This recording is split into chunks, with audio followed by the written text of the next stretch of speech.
You don't do this kind of business without doing something incredibly well. Walk me through. I hate to say it's this simple, but it's, I learned it in bold. It's 20 contacts a day.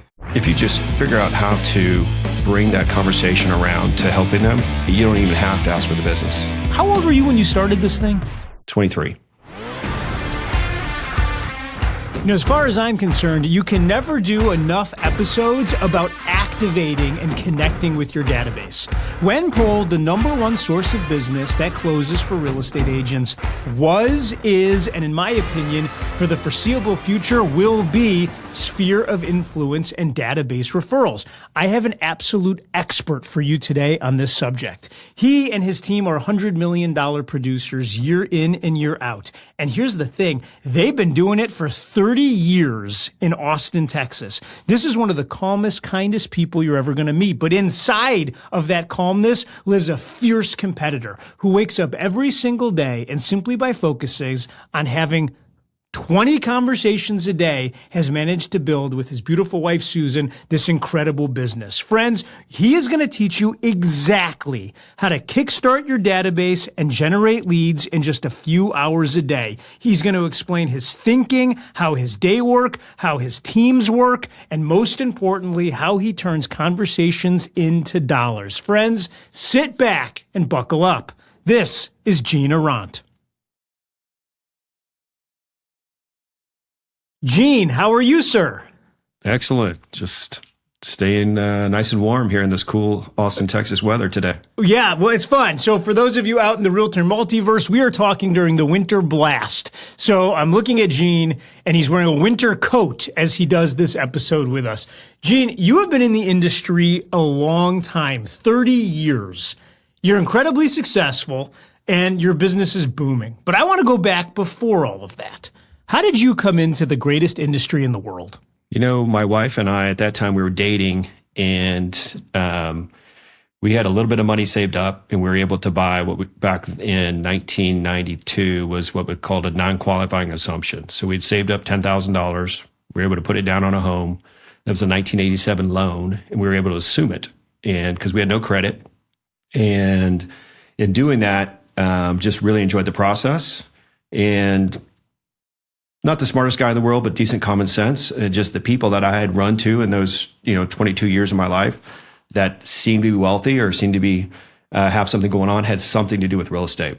And so I just kind of investigated more, and we looked at how can we buy investment properties, looking at, the zero downs and all that kind of stuff. And we found a duplex. We got it under contract and realized that if anything went sideways, it had some foundation issues. We didn't have the reserves. And so at the same time, that broker said, hey, have you ever thought about getting your real estate license? And I was going to community college at that time. I was working in a wood shop. I'd been working there for 8 years, from middle school through high school into college. And so real estate is really my second job.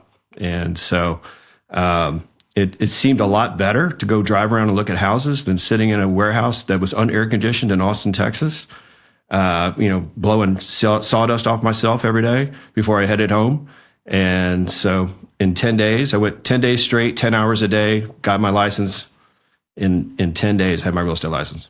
So talk to me about the beginning, because you get the license, but up to this point, it wasn't like you had a degree in real estate. It wasn't a family business. You were coming into it. All you had was the license that you get out of the class, which does nothing to teach you how to sell real estate.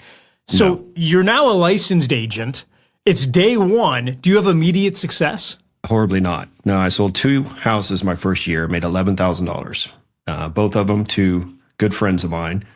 And turned out my broker was alcoholic. His brokerage was in his house. I'd go there. I'm used to being there up early. He'd wake up at noon and, just, hey, here's some phone numbers, call him. So I had no direction. And so luckily, the second house I sold was out in a place called Lakeway. And in doing that, I met the broker on the other side. And he was a younger guy like myself. And I'd run into him a couple places downtown because Susan and I would go down on the weekends. And he said, man, you really ought to come out and talk to us. And I did that. And so it was a small local boutique brokerage. And the broker was more of a hands-on guy and wheeler dealer. He was out just hustling. And I rode around in a Suburban and I just listened to him on his big old brick phone, and he made deals. And he said, here's a plat map. I want you to find me every single empty lot, call that owner. And I want, if we get them to sell us a lot, I've got builders lined up, we'll build specs and you can list them. And so I started doing that. And, what turned into 2 deals turned into 5 deals. And I was with them for 5 years and built a decent business. Well, you really saw Lakeway change around you. Because as I think of Lakeway today, you have these big master plan communities with 3,000 and 4,000 homes. But if you're going back to 92, this was kind of like a sleepy little lakes community, I'm guessing. Yeah, 1994. But yeah, it was a lot of older people, a big time retirement community. Schools were small there. It was up and coming, but it was still fairly rural at that point. So you start finding the lots. He has the builder connections. Y'all start to build, and then you start selling those. That works right up until it doesn't. What happens next? So at that point, I had gone and taken a class, and you may remember Hobbs Herder, and they were a marketing company, and so a marketing branding company, and they gave you a formula to figure out, how can you build your business around a brand. And I always liked waterfront homes, so I really jumped into being the waterfront guy at that time. And doing that, I would, all my open houses, if you had an open house, if you had a waterfront and it was vacant and you were a different company, I'd call you and say, hey, can I hold it open? And so every weekend I was doing open houses. Long story short, being in my early 20s, if you drove up from Houston and you looked at waterfront and you came through my open house, I knew every home. Every home was on the market, every home that sold, every for sale by owner, anybody who would consider selling. And so I was just a wealth of information. And so immediately I built a credibility there and started by building my business around that. Well, that was great until 2000. In 2000 in Austin, we had a major downturn and the NASDAQ imploded, and that was a luxury market that we were in. And so my business just tanked. And at that time I was coaching with our old friend, Dave Jensen. And Dave said, hey, if you can get an opportunity to take a listing, you take it anywhere you can. And at that time I was really promoting LakeTravisRealEstate.com. But I had also bought AustinTexasRealEstate.com. And so I flip-flopped, and all of a sudden I went broad. And I found out, wow, I was missing a lot of business that I thought I had no idea, because people were like, oh, I thought you only did Lake. I didn't know you could sell my sister a house over here or my parents a house over here. And so that really helped to change my business. And it also going through a downturn, it really helped to, push through and figure out how to sell houses in a different market. I love that. By the way, the fact that you coach with Dave Jensen, for those of you that are new to the show is called the Millionaire Real Estate Agent Podcast. That's the namesake for the book, The Millionaire Real Estate Agent, which was written by Gary Keller, Jay Papasan, and may he rest in peace, Dave Jensen. Anytime we get the chance to talk about Dave, I love to do it. Gene, as you reflect on the time that you spent coaching with Dave, what's the aha? What's the one thing? And he had so many great lines and such understanding of leadership. What's the one thing that you take in your heart from the time that you spent with him? I think I always try to overcomplicate things. And he's like, it's not that complicated. It's not that complicated. It's not that complicated. And so that was the biggest thing. Just, quit trying to make it complicated. Gene, you don't do this kind of business without doing something incredibly well. And I happen to know you, and so I know that you're a lead generation guru, from how to do it, how to get them through, and then how to convert them. Walk me through. I want you to pretend I'm an agent. I'm driving down the freeway right now, and I want to make more money. And I know I need to double down on lead gen and conversion. How do you think about it? I hate to say it's this simple, but I learned it in bold, right? It's 20 contacts a day, right? It's 20 conversations with people a day. That's it. There's nothing more to it. If you really have 20 conversations asking somebody if they have any needs in real estate and anything else you can do to help them, it's going to perpetuate itself day after day after day, and it's going to get into momentum, and you're not going to have enough time in your life to be able to service enough people if you do that. If you talk to 100 people a week, you're done. Okay. That's it. I got to push back because I got to play the other side, because there's a group of people that are listening right now that say, there's no way you can have this much success and it boil down to something that simple. When you say all you need to do is have 20 real estate conversations a day, you 100% believe that, because you're stone-faced looking at me like I'm speaking a different language by questioning it. Yeah. That truly works? You can define it as, you can add the word quality, right? Quality. You could add the word is coming from contribution, right? So if you have 20 quality conversations coming from contribution about how you can help somebody buy, sell, or improve their home, or make a difference for somebody else that needs some help, has any questions in real estate, one of their biggest investments, whether it's refinancing, whether it's they need a plumber, whether they need to know, what's the right light fixture to put in my house, what's the cool trends today, where should I invest, where should I not invest in my house? That does take time to learn those things. I get that, but that's all it is. If you just figure out how to bring that conversation around to helping them, you don't even have to ask for the business, It's so simple, but there's a brilliance, a very calm brilliance in what you're saying. So naturally, then I look up and say, okay, where do I get 20 quality conversations a day from? Yeah. Well, again, that's something you have to focus on, right? When somebody joins our team, they have to have 200 people to put into our database, period. Let's unpack this idea of resources, because you said two things that I think are sage. Number one, you need to have a database. And so I'm starting on your team. I'm going to have this core group of 200 people. Number one, period. But then I have to have something to say to them. And in this conversation, it's, hey, I have these resources. Walk me through an idea of what these resources might be. What do you all provide? I mean, for us, we're actually very good at it, right? So we do have, I'm blessed to have somebody on the team that is our concierge, Joanne, on our team. So her job is to simply give you a call and check in. So if you're a seller, she's going to check in. First of all, we're going to have a stager go through and do da-da-da-da-da. We're going to have a report. Boom. She's going to give you a call. She's going to say, here, I've got the painter. I've got the window washer. I got the power washer. It's vacant. We're going to go ahead. We've got a bid. Here's the vacant stage cost. Boom, boom, boom, right? Because we know homes sell better if they look better, right? It's all about online presence. And so we're going to maximize whatever we can for condition and visual online.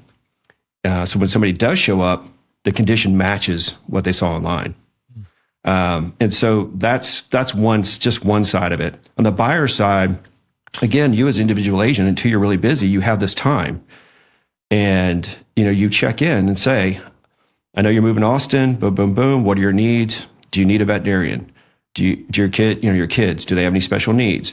Or do you need to know anything about traffic? Do you need to know anything about shopping? What is it that you feel like that would help you the most to get settled in your new home? Okay, so that takes care of seller and it takes care of buyer. What about just people in my database? It's my first day in the gig. I have my 200 people. Sure. What am I saying to them? Yeah, if you own a home, it's like, hey, do you have any plans with your home this spring? Is there anything I can help you with? Do you need a landscaper? Do you need a painter? Is there anything down that road that has to do with their home, right? They may say, yeah, but I really need to put a new roof on the house. I've got 2 great roofers. Would you like to get multiple bids? I'm happy to get that done for you. This is great, man. You're not just selling people beautiful homes. You're helping them live beautifully because you make it easier for them to be a homeowner. Yeah, absolutely. I mean, that's the easiest way.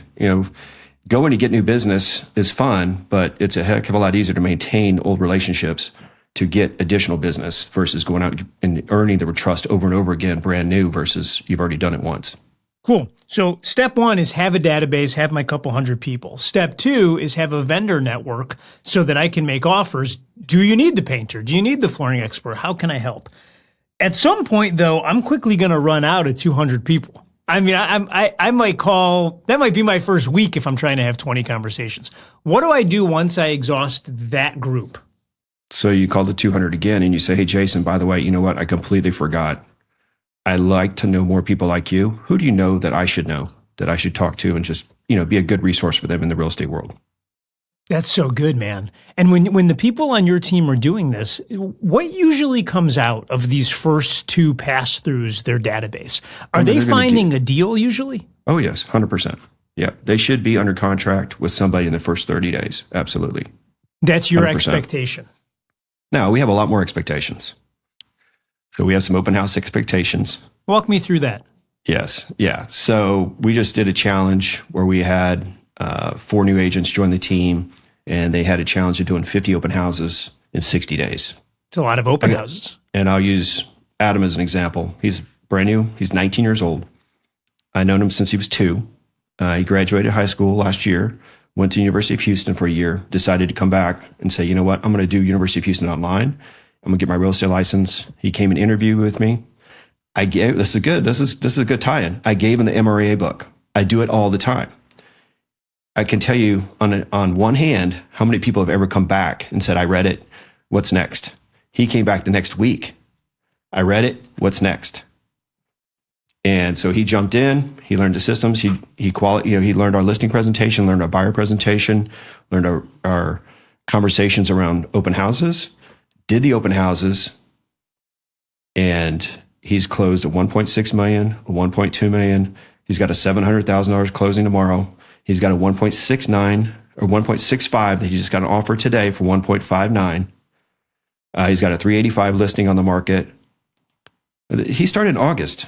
This is unbelievable, man. What kind of open houses? Is this the same places where Jack bought his beanstalk beans? What are you doing at these open houses that's so amazing? It's 50 open houses in 60 days. That's the key. It's time on task. How many agents do you know have ever even done 50 open houses?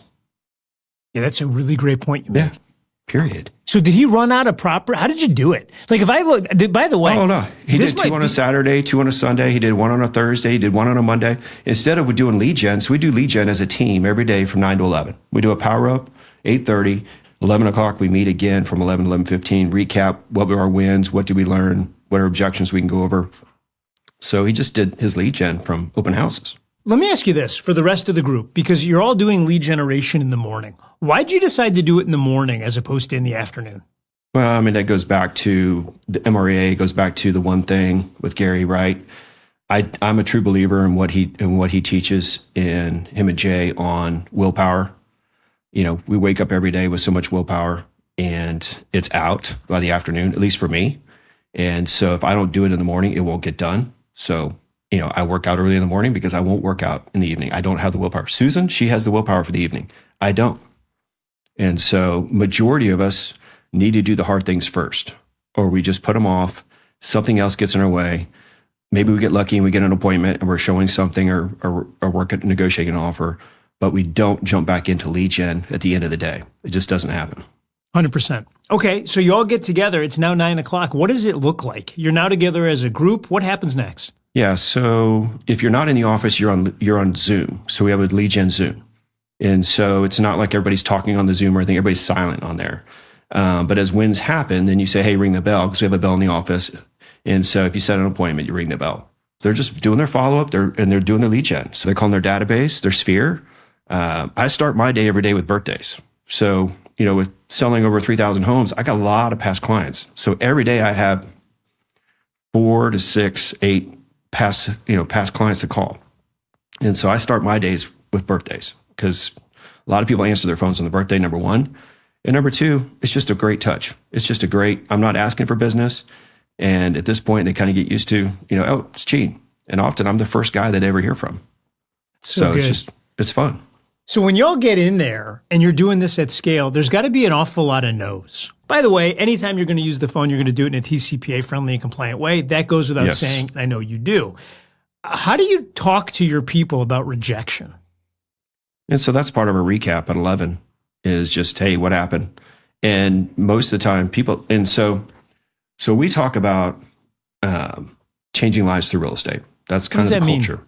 Changing lives through real estate for, you know, obviously our team members means having a very successful career, making income, having the right mindset where they can go and live the lives they want to live. Changing lives through real estate for our clients, for buyers and sellers means, you know, finding them a wonderful home that's going to be great for their family, getting their house on the market, getting the top dollar, selling it with as least hassles as possible, trying to remove as much stress as possible so they can move on. And so just maintaining that with both buyers and sellers. And then for the agents, so we start the day with, you know, the last thing I say at Power Up is go help somebody. Just go help somebody. That's it. Just go help somebody. That's it. If you help somebody today, you know, you could probably tell me the quote, right? If you help enough people, you'll get what you want, right? That's right. And so that's it. Just go help somebody. Go help 20 people.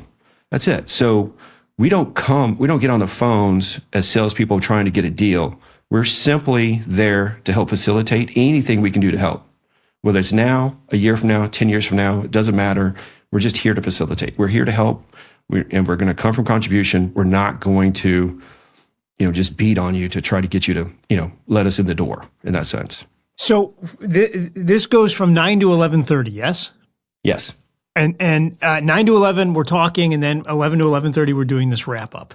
What are the different sources and different lists of data that you all are calling through? I get you're doing circle prospecting around open houses. I get you're doing database and SOI. I get you're doing birthday. What else? Well, at this point, we're blessed to have almost 30,000 people in our database. So you can search, and so many of those are on different lists, right? So a lot of those have market reports, so we can see if somebody's looking at their value of their home. We can see if somebody's on our website and they're, whether they make an inquiry or not. If they're looking at properties, we can see that, so they can jump in and just give them a call and just check in. I mean, you can real quick tell, hey, so-and-so. I mean, you actually sent me a market report once. I'm like, hey, Jason. I did, and you literally called. Yes, right. And so, with that, it's just, we have an ample, if you want to call, we have plenty of people to call. That's not a problem. Yeah. What do you think keeps most agents from doing that every day? Because here's the reality, man. I mean, you have 20 conversations a day, you're going to be good. You all get together for 2 hours in the morning and you knock it out. But yet, the vast majority of real estate agents don't live that way. So I think two things. One is time on task. And second is fear. Is fear of rejection, fear of not knowing what to say. We actually talked about that in the Power Up today. And going back to saying, hey, look, we're just here to help you. And we truly believe what we do makes a difference for people. So if we're not doing it, they could end up with a crappy agent, right? They could end up with a really bad experience. They could end up with a horrible financial situation. And so we have experience to make a difference. And so we're obligated to go out there and help people, period. We have the tools to do it. Let's go help some people. That's it. So we have that mindset. Now, getting back to, I think it's important to know that when Dave Jenks, I ended up switching over to Tony DeCello as a coach. And Tony really blessed me. You've had some of the best coaches. Oh man, ever. I don't know. I went from Tony to Abe Shreve. Wow. Yeah. And so, but blessed with Tony, and Tony taught me, he said, hey, Gene, because I wasn't consistently generating. And he really got on me on that. And he said, look, give me 30 minutes. And then we did that for a couple of weeks. And then he got me to an hour. And then he got me to an hour and a half. And then he got me to 2 hours. And then he got me to 3 hours. After 3 hours, I'm toast. Really, I'm good for 2 to 2.5 hours. I'm just really not very good after that in my mind. So he got me into that. He got that habit instilled in me to where today it's so easy for me to get on the phones. I kind of feel weird if I'm not. It's like shake a little bit, just because I know there's people that if I don't touch them, they're not going to get touched. And so I do have a fear that they're not going to end up with a good situation at this point. So we did an episode of the show with Nick Waldner the other day. If you haven't listened to that episode, please go back and listen to it. And he is recanting a story. His mother was in the business prior to him joining. And his mother's now getting ready to retire out, and Nick is now building this giant company. And he says, well, give me your database and I'll work it for you. And I'll send you a referral fee. And she says, what's a database? And he looks at her like dumbfounded. And he explains the concept to her. And then she says, why would I need all their name and phone numbers? When they are ready to buy and sell, they should call me. And I was thinking about that because on one hand, that makes logical sense. On the other hand, we both know that's not how our industry works. Statistically, it's not true. Why do you think it doesn't work that way? Well, statistically, we know that 85% of the people, when they're polled, they'd say, hey, I would use my agent again. But after 2 years, less than 10% remember who their agent's name is, because they're not on a really good touch plan to bring value for the next, really, we know it's not 2 years, right? It's 7 to 10 years before they're going to make another transaction. And so what are you doing to set up yourself to bring value for the next 7 to 10 years? And I always tell people, and I've had this people where they've said, hey, don't worry, Gene, I'll call, if I need anything, I'll call you. I said, you know what? That's great. That's awesome. I said, however, it's not your job to remember me. It's my job to stay in touch with you if you're okay with that. And they're like, sure. And I like to use the analogy of when people think of real estate, they think of me, right? The same thing as you think of, if I think of a soft drink, I want to think of Coke or Pepsi, right? I don't want to be Fanta. I don't want to be Mr. Pibb. I want to be Coke or Pepsi. So the only way I can do that is to really stay in front of them some way, in a powerful way. And see people do it with social media. Some people do it with the great touches, with videos and everything like that. That's awesome. And it's whatever works for you. That's our first Mr. Pip reference on the show, and we are more than 65 episodes in. It's awesome that you just said that. Let me ask you this. You have 30,000 plus people in the database, which means you have to be running some sort of a model by which people don't get ignored or slip through the cracks. Because with 30,000 people, you got to have some method to the madness. How do you keep track of all these people? How are you tagging them in the system to make sure that everyone's getting touched? So everybody's on a plan, some way or another. And unless they've asked to be taken off, then they're absolutely taken off, right? So everybody's on a touch plan, minimum an email. And so, with 3,000 past clients of those 30,000, that's the most important part of the database. The other ones are people that have inquired, come through open houses, different things like that. So it's much less of a met versus a haven't met. And so, so the main thing is everybody's on a plan. If they own a house, they're on a market snapshot or a market report. So they're getting a market update every 2 weeks of their home value, showing them everything around their house that's for sale, under contract, and sold, and in a brief evaluation of value. And always asking them, do you think this value is right? Because lots of times they click on it and say no. So that's raising their hand for us to touch base and say, let's talk about that. Is there a good time for us to take a look at it so we can really give you an accurate value of the home? You run a very high value, high touch team for the agents that are on it. You all are always available. You're constantly doing team activities. You're curating events for them. I mean, you're providing a ton of value. In return, though, you're asking them to live a regimented lifestyle and have standards. For half the day. Can you talk to me about the conversations when someone isn't living up to those standards? It's pretty simple. There's 4 things you have to do in order to be able to qualify to receive leads from the team. Other than passing you have to learn to buyer presentation and listing presentation. That's a have to. But once you qualify from that, you have to show up for Power Up 4 days a week. Because we do Power Up Monday through Thursday. Friday is a free day. We do have a call at 10 that we're on. But you have to do that. You cannot have more than 10 overdues in your to-dos in your database for past clients and current clients. So walk me through, what would be an example of that? I'm supposed to call you and I have a purposeful to-do set and then I don't? Exactly. Yep. It was a follow-up call after a closing. It was a follow-up call after meeting an open house, whatever it is, whatever plan you had that person on. Because we'll have somebody on a 1-day plan, a 7-day plan, a 14-day plan, a month plan, a quarterly plan, a yearly plan, whatever it might be. And so if you have more than 10 overdues, why would I ever give you more business if you can't keep up with that business? 100%. Right. Okay, so I got to show up for my power hours 4 days a week. I have to make sure I don't have more than 10 missing or past due to-dos, which means I better get caught up if I do. What's number 3? 4 open houses a month. Okay. And it's more than that when you first start. However, and then the one that's kind of unspoken is you have to have a pending within every 30 days. So if you haven't had a pending last 30 days, then you're kind of on probation. Okay, well, let's walk through this. Let's say, for argument's sake, that I'm crushing number 1. Like I'm there 5 days a week. You love seeing me, and I love showing up. I'm making sure I don't have any of these missed to-dos, but I'm not doing any open houses. How does that conversation between you and I unfold? So Susan has these conversations. So I wish she was here because she has a whole dashboard that she looks at and she watches. And so we track. So everybody sees every day. There's a report every day of how many contacts you made, how many appointments you set every day.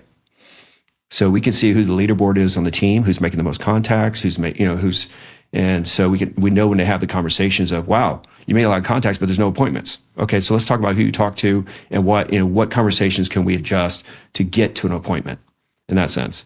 But if somebody's doing the effort, if they're doing the activities, 100%, typically, very rarely do we have somebody that's not doing open house. Just culturally, we understand that you can figure out a way to do an open house a week or 2 next weekend. So it's just culturally, it's not really a problem.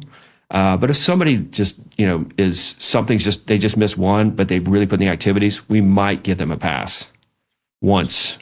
You know, there's a lot of genius in the things that you're saying, but one of them is the coaching and the consulting happens in between the results from the activities. Because you said something, you said, well, there's an opportunity for us to coach them by changing the list. Or if they're making a kind of contacts, but they're not setting appointments, there's another opportunity for me to jump in as the coach and maybe help them with their conversation frameworks. So you're tracking things in order to figure out how to play a role in their life. 100%. Yeah. Because we don't want somebody that's failing here, right? We want somebody winning. And so if they're doing the right things and they're failing, see if we can help them. If we can't, maybe it's just not the right fit, right? And so there's no reason, and even having those 200 people the day you start, that's a test. You have to have them in the database the day you start. There's a reason for that, right? Well, you must get some people that quote unquote join the team that never get to the 200 people and never actually fully start with you. Nope. Doesn't happen. 100%. The fact that you're still doing it, you take the field every day with your players, and you're making the dials too. What do you do on the days when you just don't feel like it? What gets you there? Because at this point, man, you got plenty of money, but you show up every day. Yeah, it's for me right now, it's still I like to set the example. My office is in the lead gen room, so. I'm not in my office right now, but if I was standing at my desk, it's a stand-up desk with 2 monitors in the middle of the lead gen room. So I have 4 to 5, 6, 8 people around me all the time. And so I like to set the example. Plus I like to hear, what are they saying? How are they doing? Can I give them any advice on how to help them close that person, or bring them value? Or did they think about doing this? Whenever I ask a 30-year veteran, if they could go back in time, would they do anything different? They all say the same thing. I wish I would have bought every home in my marketplace because of what's happened with values. You're an avid real estate investor, you're a builder, you do a lot of things. Talk to me about your philosophy on real estate investing and how that's evolved over the career. Yeah, I think I really wish I would have taken Gary's advice more when I walked into a listing and said, should I buy this or should I list it? And so that is definitely something that is much stronger in for myself and for the team today. It's like, all right, should we buy this? Should we list it? That same agent I was just talking about that was in Switzerland, she just closed on a property in the hill country, 18 acres with an old house on it, a horse farm, and got a wonderful deal on it because another agent on the team said, hey, somebody wants to sell this. They want to sell it off market. They do not want it to go to market. They have their own reasons for it. Here's the price. The funny thing is that she shot out there and looked at it. I went out and looked at it, and I called the agent, and she said, oh, Tom, she already wants it. I'm like, oh, man. I just missed. Yeah. So anyway, but that's awesome. Those are the opportunities that, the team can build on for itself. And so the philosophy of should I buy it or should I list it is something that, is I'm very grateful that Gary has brought that, just puts that out there over and over again, because we think, we should list it. And it's like, it's the short term thinking of the commission versus long-term wealth building. Love that. All right. I want to switch gears. I'm going all the way back to ancient Athens. There was a philosopher named Epicurus, and he buys this incredible villa in downtown Athens, which is this bustling city. And instead of having large audiences to talk about the facts of life, he has small groups come into his garden and they unpack the deepest questions in existence. We want you, Gene, to join us in our garden. Will you join us? Sure. Let's do this. You have been business partners with your chosen for quite some time. How do you do it? How do you run a thriving business and be as happily married as you are? What's the key to marital bliss and business success when you merge the two? So we've been together 33 years, business really strong the last 15. So there was 10, 12 years where she was really full on at home with the kids. And so really the main thing is, and she's always had a coach. I've always had a coach. As a matter of fact, Tony DeCello coached her out of our business twice. Sounds about right. Yes, because there were certain responsibilities that she was taking on that she was not committed to because of family first. And so today, she's very focused, and she has her lane. I have my lane. We do not, very rarely, we cross paths during the day, maybe have lunch, something, question, but we really stay apart. So I'm over on the sales, she's on the backside, and just making sure everything else is running great. And she does the accountability side because she's stronger than I am on that, in the sense of with the agents. And she just brings a different mode to it. She just really gets into what they're looking for, when I'm more like, did you do this? Did you do this? Do this, do this, do this. And so anyway, but yeah, the balance is staying in your lane. That's been the big thing. Just, she has her lane, I have my lane. And even at home, there's a time where we understand, we don't talk, we're done. We're not going to get our brain going anymore. When you think about goal setting, do you all goal set for your lives and then your business, or do you goal set for your business and then your lives? It's really both. We have, Mary Tennant she taught a goal setting class at the Southwest Market Center many, many years ago. And and we took that and adopted it and modified it. And we've actually taught it many times ourselves.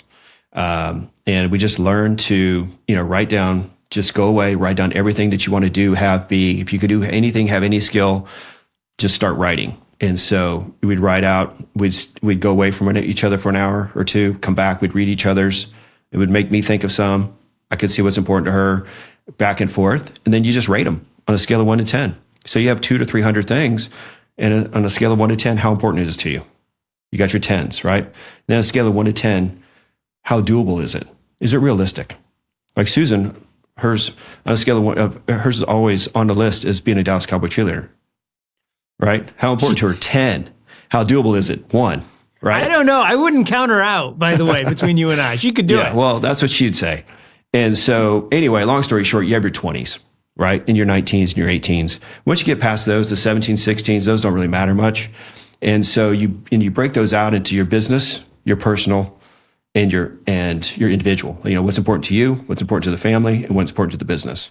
And so that real quick just aligns us as a couple, what's important to us.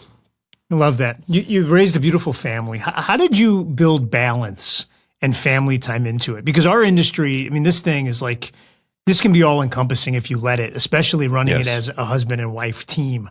What were the rituals that you put in place to make sure that you had time? That was the blessing of joining Keller Williams in 2000, right? MREA came out, right? Right after. And so with that, we had the 7 levels, and we understood leverage, right? I got the leads, I got the listings, but I didn't understand the leverage. And so once you start having a family, all of a sudden you realize you need leverage in order to be able to maintain and grow your business.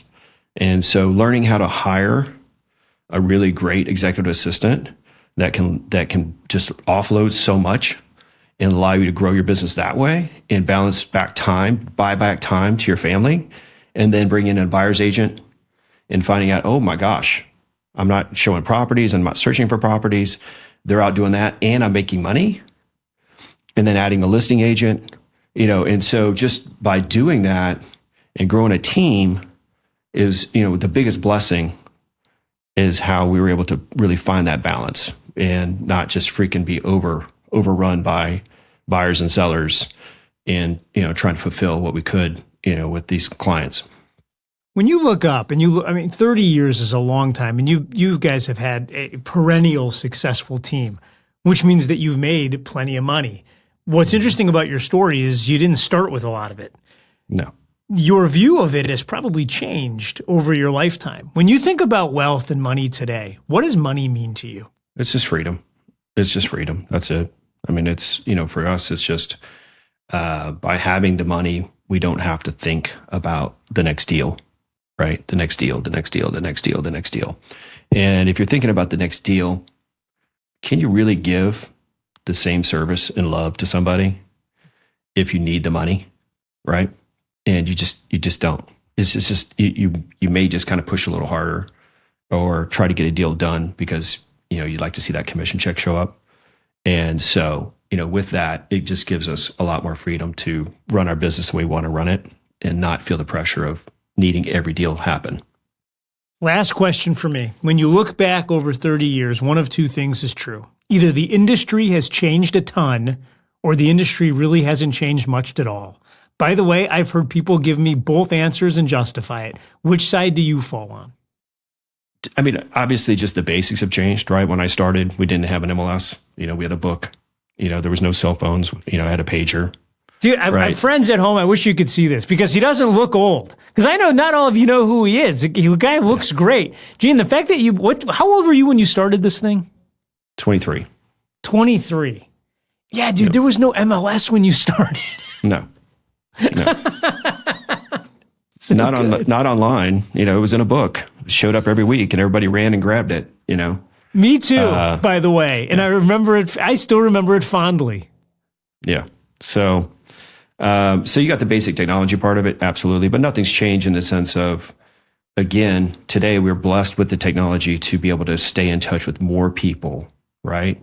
So that's why the income for the average agent, if they build a database of enough people who think about them and they think of real estate, is just endless. And so, that's the blessing we have in the change of the technology, but you still got to go build the relationships. You got to build the trust. And so what's your platform for that? What are your personal values, that you build your foundation on, that you can stand on and not get knocked over and, ruin the reputation that you might be building. Dude, spot on. I lied. I do have one more question. Dude, there's a calmness and a clarity about you that is infectious. Like you seem so centered and so calm. Were you a hothead younger and you've mellowed to this point? Or is this just what you see is what you get and you're very clear on what matters most? I've been very blessed from a very long time ago to just learn not to burn bridges. And so I just, every person matters. And it just, man, even though you want to blow somebody up, it's just not worth it. I mean, it's happened, don't get me wrong, but it's just not worth it. It's just, in the big picture, it's so weird how things come back around and you just end up working with somebody that you just really wanted to take a shotgun to, so, but anyway, it's just, there's no, and I get it. Some people are hyped up and that's just not me. I am pretty low. I am an introvert at heart, 100%. The fact that an introvert can find such success in a business, which on face value feels like you have to be extroverted, is wildly refreshing. Yes, 100%. I asked Gary Keller one thing. I asked him, we were in a room one day and we were doing the old ABA and everybody was getting out their numbers, right? And I said, Gary, so here's mine, right? I'm not like all these top producers. I'm not this, we just use the DISE, right? I'm not a high D, right? And he said, Gene, there's one thing that none of these assessments tell you, and that's desire. So what is your desire, right? So your desire to be, more than what you came from is why you keep showing up in these rooms, right? Why you keep learning, why you keep doing what you're doing in that sense. So it's really, for me, it's just the desire to make a difference, desire to go out and change lives through real estate. It's just, it's a platform that I was given. I mean, what a blessing I've gotten, both being with Keller Williams, both, even being in Austin, Texas, in a city that's grown and grown and grown, versus, I could have been in a city that was getting smaller and smaller and smaller. And so I just got a lot of blessings.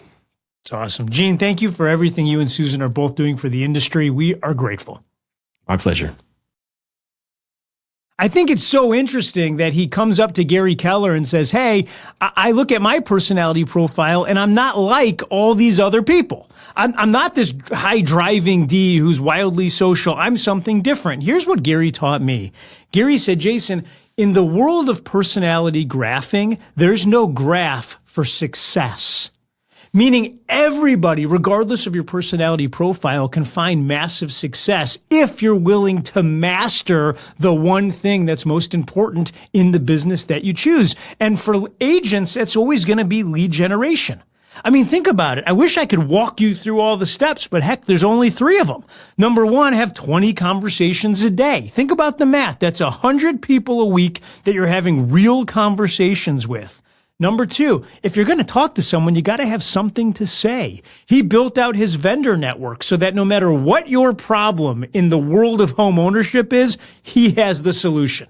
And then number three, and I'm terrified to say it, because number three is, in a TCPA friendly and compliant way, actually make the calls. And you know what?